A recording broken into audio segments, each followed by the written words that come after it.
Welcome back to the Reier on YouTube channel. A happy Friday to each and every one of you. Travis Reier back with you.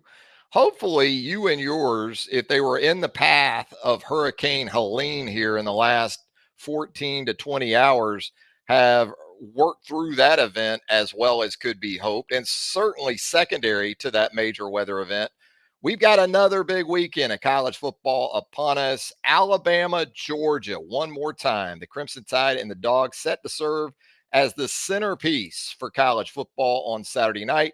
Interesting series. Alabama leads it all time, 43 26 and 4. Between games played in Montgomery, Birmingham, and Tuscaloosa, Alabama is 23 13 and 4 at home versus the Bulldogs.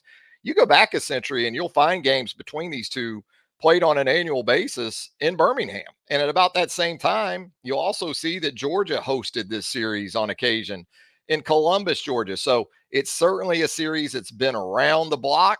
It's a series that has had very significant games played on neutral site fields, Indianapolis and, of course, Atlanta, which has been very good to Alabama, most recently under Nick Saban. But Kalen DeBoer checking in now for Saban as the Crimson Tide's head coach.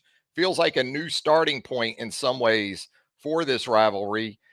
This time it's in Tuscaloosa. So it's good to see it back on campus. The last time these teams played on campus, it was in Tuscaloosa. So between Kalen DeBoer's coaching debut in the series, you've also got Georgia defensive assistant Travarius Robinson, who worked at Alabama just last year.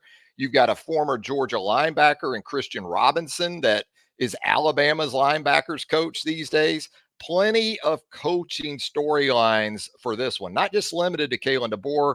Ultimately, though, as is always the case, it's going to come down to what happens between the lines. And with those matchups in mind, here are three predictions for the second-ranked Dogs and the fourth-ranked Crimson Tide on Saturday night. Prediction number one, Georgia will take the lead early. Now, how much that really matters, who knows? Because recent history has told us a couple things. One, Georgia takes an early lead in this series in games against Alabama. And to sort of recap that, consider that in the SEC championship game.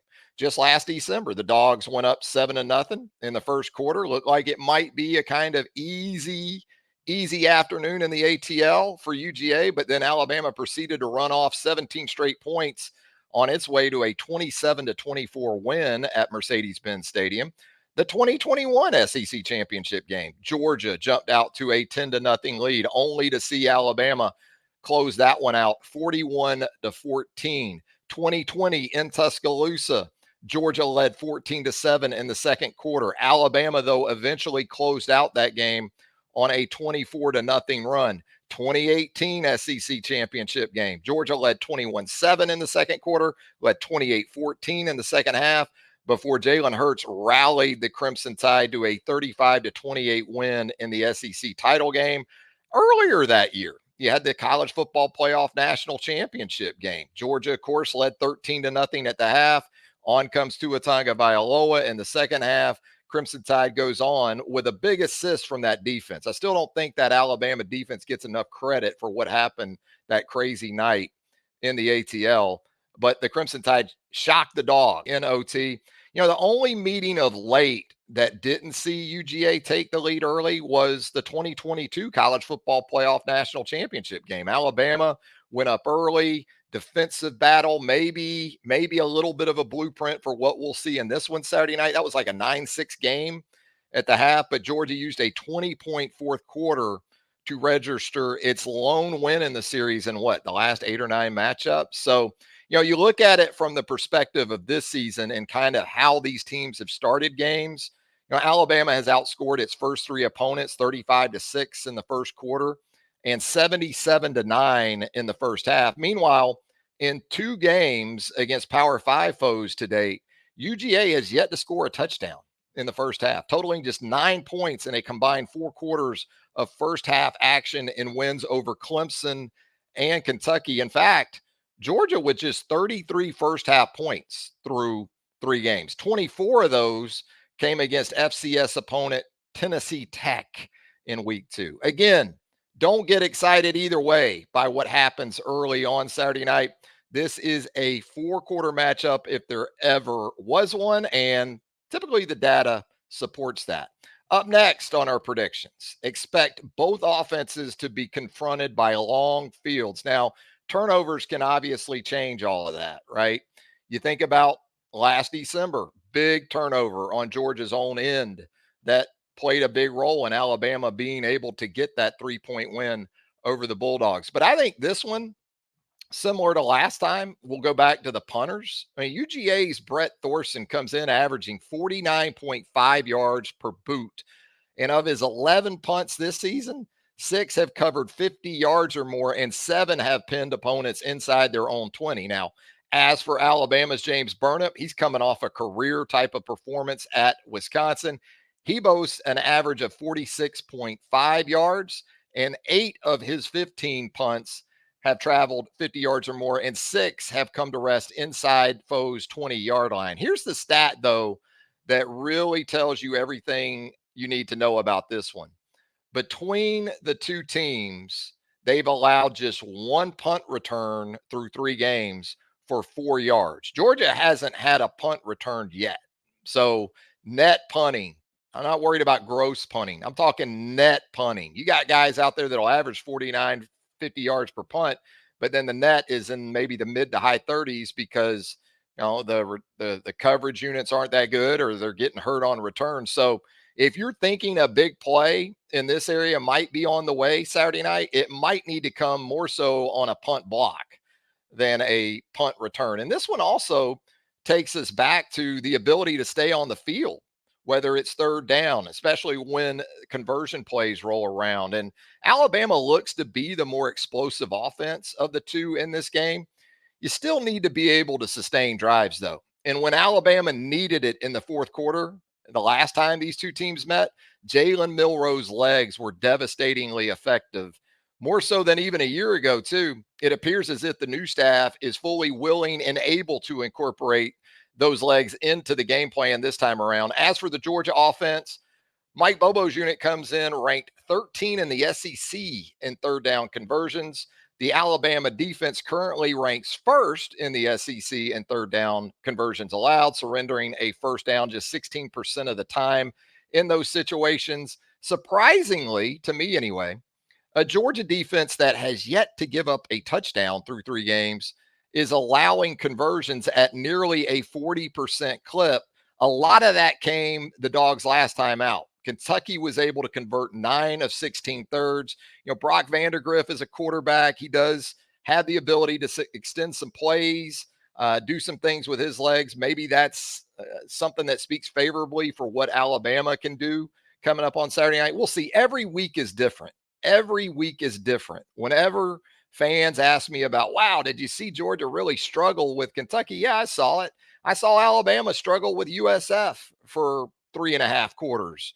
The week before that, I've seen Alabama in the past barely get past Auburn, most recently on a 4th and 31 down at Jordan Hare, only to come back the next week and beat Georgia.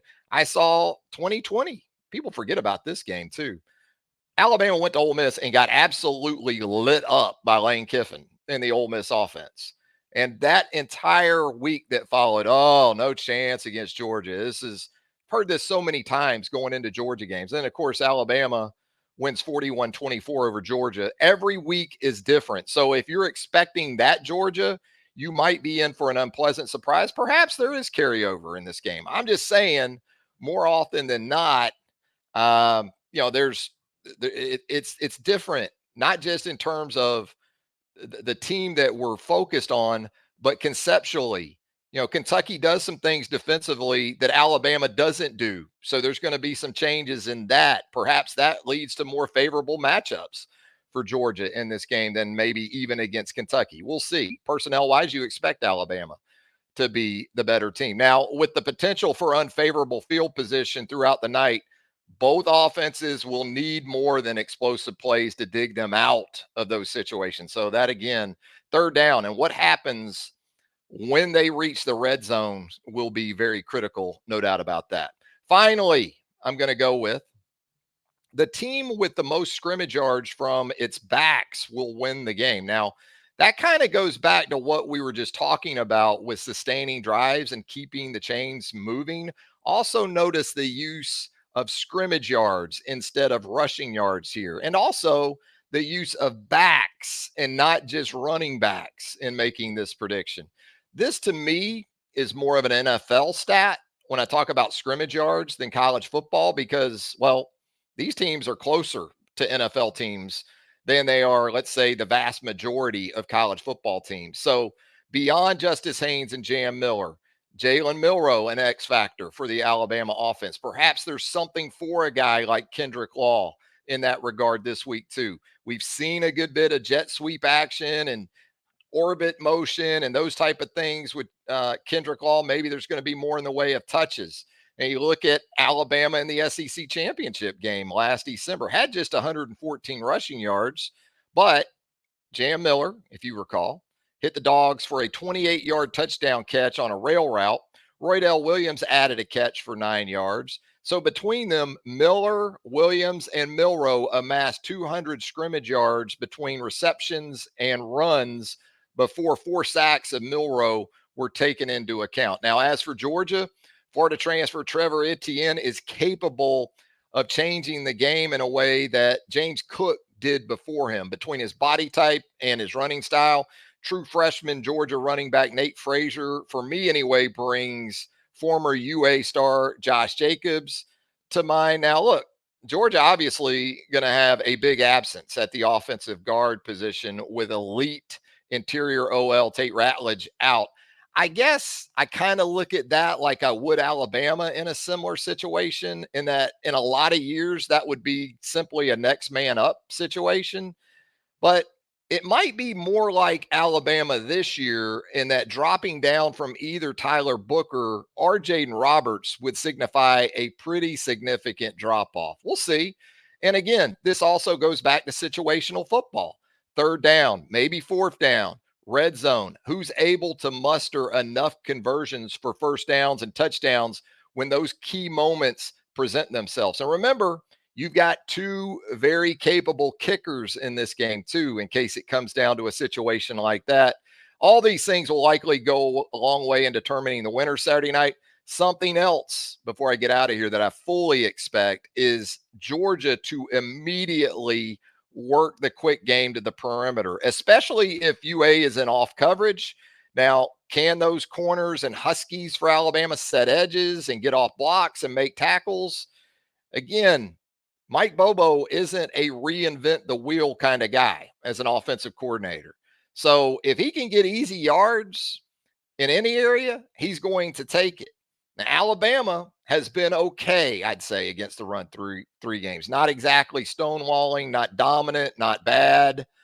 But the underlying vibe seems to be that this is a week of validation for defensive coordinator Kane Womack and his guys.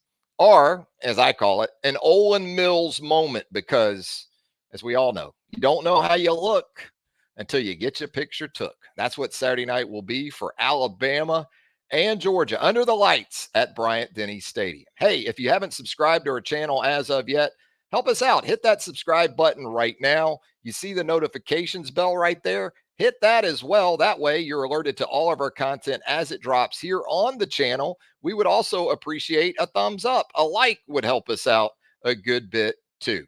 Travis Reier, thanking you again for watching us here on Reier on YouTube. Have a great college football weekend. Stay safe out there, everybody. And until next time, so long, everybody.